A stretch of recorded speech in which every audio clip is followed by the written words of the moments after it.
Welcome back to the C section or final section of Cannabis Coast to Coast News. I'm Elena Pinto. Here's our final reminder to scan the QR code on the screen to get you to the App Store or Google Play Store so you can keep up with our expanding coverage of the fight to end cannabis prohibition. And yes, it's a free app. That fight is heating up in our nation's capital and the unique relationship that district has in this country.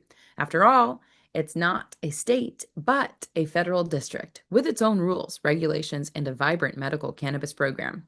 And now one operator is going to court trying to use a legal precedent that might have countrywide implications. Capital Hemp is DC's oldest hemp retailer, and that group filed 2 lawsuits this past week over the confusing laws and restrictions in the district. One is the argument that the district lacks the legal authority to regulate hemp since the code doesn't even mention the product by name. Capital Hemp says they have been unfairly targeted as an illegal cannabis operator despite the Farm Bill of 2018, which opened the door to selling legal hemp. The next lawsuit is over the Harris rider, which is once again attached to the federal budget bill.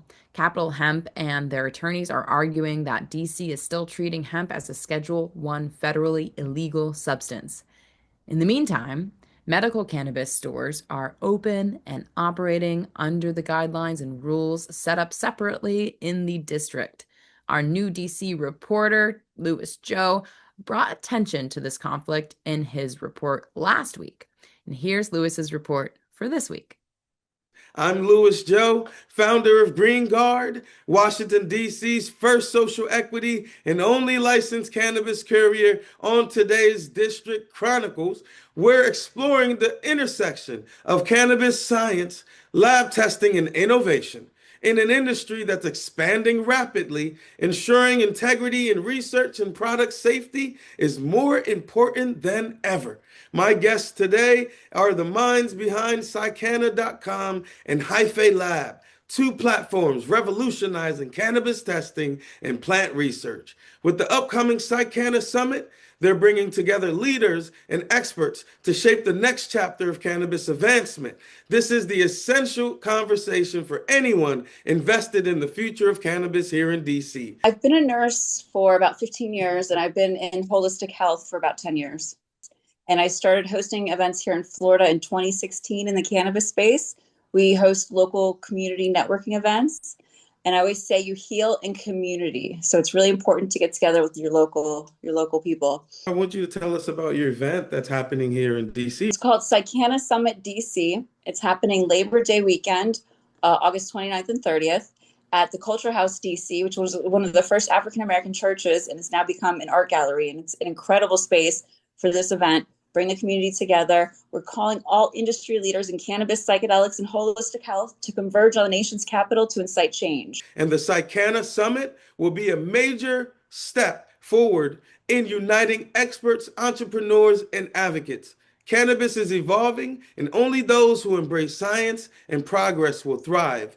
This has been District Chronicles on Cannabis Coast to Coast News. I'm Louis Joe, founder of Green Guard, Washington, D.C.'s first social equity and only licensed cannabis courier. With many businesses folding all over the country and the internal battle between cannabis and hemp industries, people are still opening new stores and applying for licenses.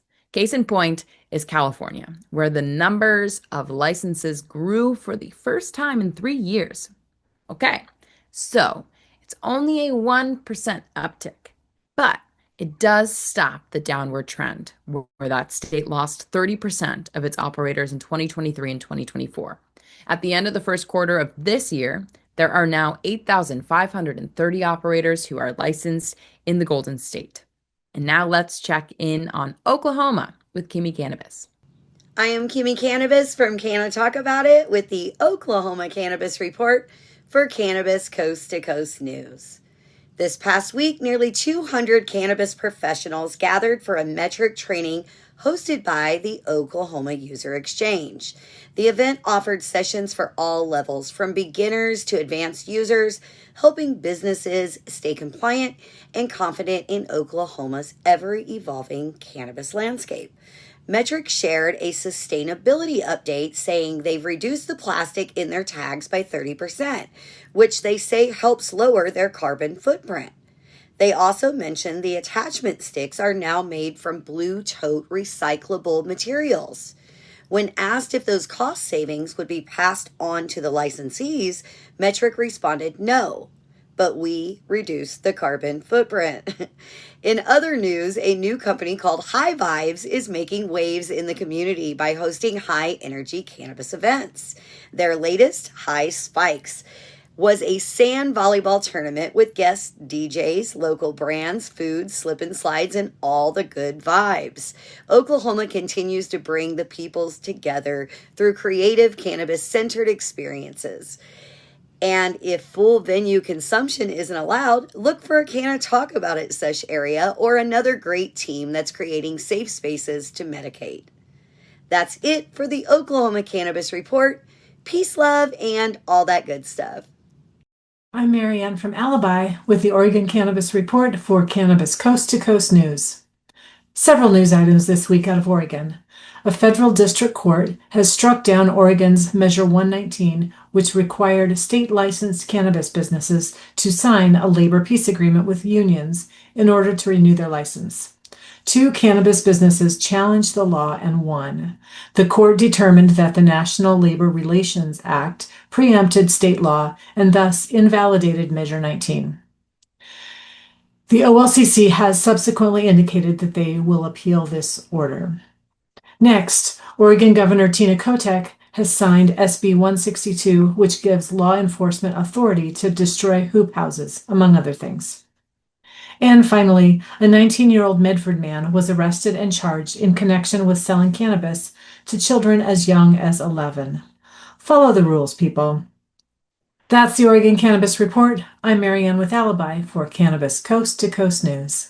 Even with the doom and gloom of market forecasts and the impact of the hemp market, you have to wonder what impact this might have on the publicly traded cannabis stocks. Well, wonder no more. That's why we look forward to Doug Miller's High on Wall Street report every week. Here's Doug. I'm Doug Miller from High on Wall Street with this week's Cannabis Stock Report for Cannabis Coast to Coast News. Village Farms International, trading under the stock ticker VFF, is officially back in NASDAQ's good graces. The cannabis operator has regained compliance with the stock exchange's listing rules by meeting the minimum $1 closing bid price requirement. This comes after Village Farms was granted an extension back in April, following an earlier warning about its low share price. The move keeps VFF trading on the NASDAQ capital market, avoiding a delisting. In a bold pivot, the company also announced it's ditching its fresh produce Vanguard food to go all in on cannabis. That shift frees up Village Farms to double down on the international cannabis markets with assets in Europe and a growing footprint in export sales. So let's see how the stock chart looks. It's trading around $1.07 and it appears to be pulling back. So let's watch for that bottom before it wants to bounce back up. And that's this week's Cannabis Stock Report. Reporting for Cannabis Coast to Coast News, I'm Doug Miller. What's up, everybody? This is Mark Allen, the Chicago Clone Guy, reporting from just outside of Chicago, Illinois, for Cannabis Coast to Coast News. This is Bird. Thanks for tuning in. Today we're going to talk about some numbers. According to LeafLink, 6 out of the 50 states over the next couple years are going to account for about 75% of the cannabis sales across the whole United States. One of those 6 states is Illinois. The other of those 5 are New York, Maryland, Minnesota, Ohio, and New Jersey, believe it or not. But supposedly 75% of the cannabis sales over the next couple years are going to be from those main 6 states. Kind of interesting. LeafLink also said that Illinois is outlooked to sell about $2.8 billion worth of cannabis product by 2027. That being said, Illinois already hit $2 billion in 2024, so I don't know. Let's see. I think that, Illinois is going to beat that 2.8 by 2027, especially for the fact that LeafLink also reported that there's going to be over 140 licenses coming online within a year. I would love to see them come online within a year, but I don't think LeafLink knows how Chicago and Illinois works. But there are 140 coming. Whether it's within a year or not is to be determined. But there's more coming online, and we'll see if we hit that 2.8 billion by 2027. I'll bet you we'll hit that 2.8 billion by next year. But that's what I think. Anyways, it doesn't matter what I think. I'm just reporting on the news. So that sums it up for Chicago, Illinois, and surrounding area. I'm Mark Allen, the Chicago Clone Guy, reporting for Cannabis Coast to Coast News. My name is Xavier Jaillet. I am chair of the Colorado chapter of the Cannabis Chamber of Commerce and an attorney at the McDonald Hopkins law firm. And here's what's happening in Colorado cannabis news this week.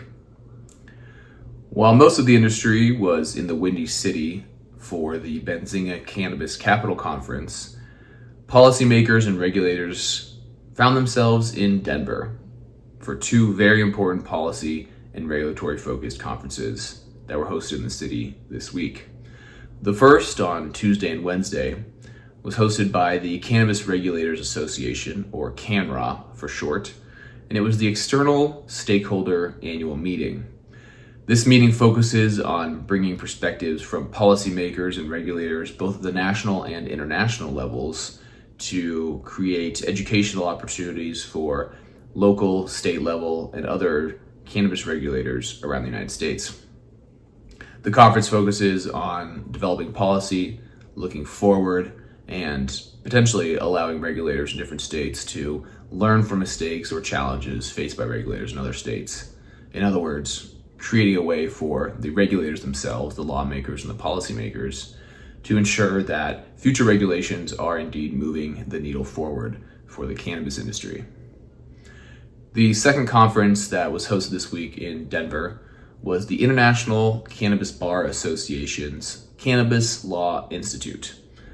Now, INCBA for short and CLI for short, the CLI is a leading conference that attracts lawmakers, attorneys, and other legal-minded individuals on an annual basis to participate in 2 days of both continuing legal education, critical panels, and participating in speeches from some of the leading minds and attorneys in the cannabis space.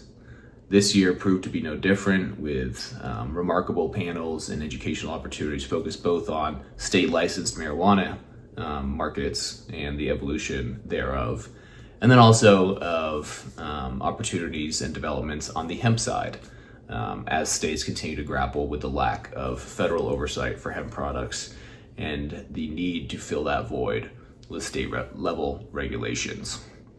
So Colorado hosted two very important policy and regulatory conferences this week, perhaps signaling the continued participation of Colorado at the epicenter of progressive marijuana reform. That's it for the Colorado Cannabis News Report this week.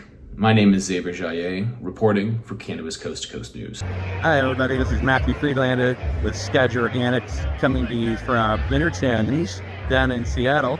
And I am here at the Cannabis Alliance's booth. I serve on their board as a board member.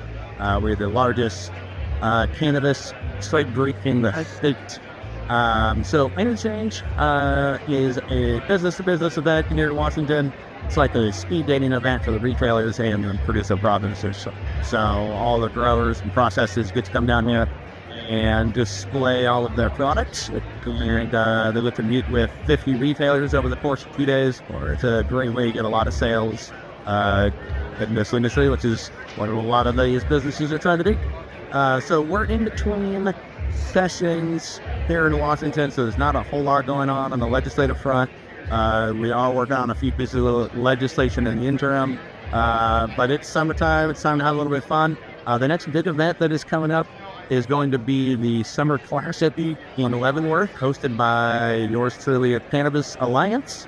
So if anyone is in the Washington area July 17th and wants to come golf with a bunch of cannabis folks, please visit cannabisalliance.us. So That's what I've got for you this week out of Washington, reporting for Cannabis Coast to Coast. Don't forget to like, share, and subscribe. And finally, this week, a recent poll of sports fans conducted by the Sports Business Journal shows overwhelming support from fans for cannabis-based sponsorships at ballparks, arenas, and stadiums. The poll was limited to sports fans from the 24 adult use legal states and was conducted by the Rhode Island-based Performance Research Institute and the Maryland-based Full Circle Research Group.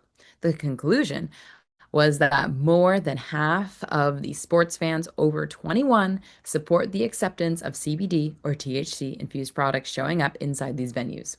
More accepted CBD products than THC, but both delivered a majority of support. Interestingly, it was the supporters of Major League Soccer and UFC who were the biggest supporters with over 70% acceptance, while the NFL and Major League Baseball had the least percentage, but both were over 45%. The other part of the poll that was interesting was that only 17% of those polled were aware of any CBD or THC brands that are currently involved with team sponsorships. The first cannabinoid products to be involved with pro sports was Charlotte's Web, being the official CBD brand of Major League Baseball, while Basketball's Nets and Liberty have a deal with Mind Drinks. A sure sign that normalization is slowly developing, but like everything in Cannabis Standard Time, it's one step forward and two steps backwards. That'll do it for this week's Cannabis Coast to Coast News. I'm Elena Pinto. Remember, it's a whole new world of weed out there. Consume responsibly, and we'll see you next time. I think I messed up. Did you know there's a place that covers all the cannabis news you need? Welcome to Pro Cannabis Media, your go-to for all things cannabis. PCM is the CNBC of weed, bringing you the latest news and talk shows with a twist.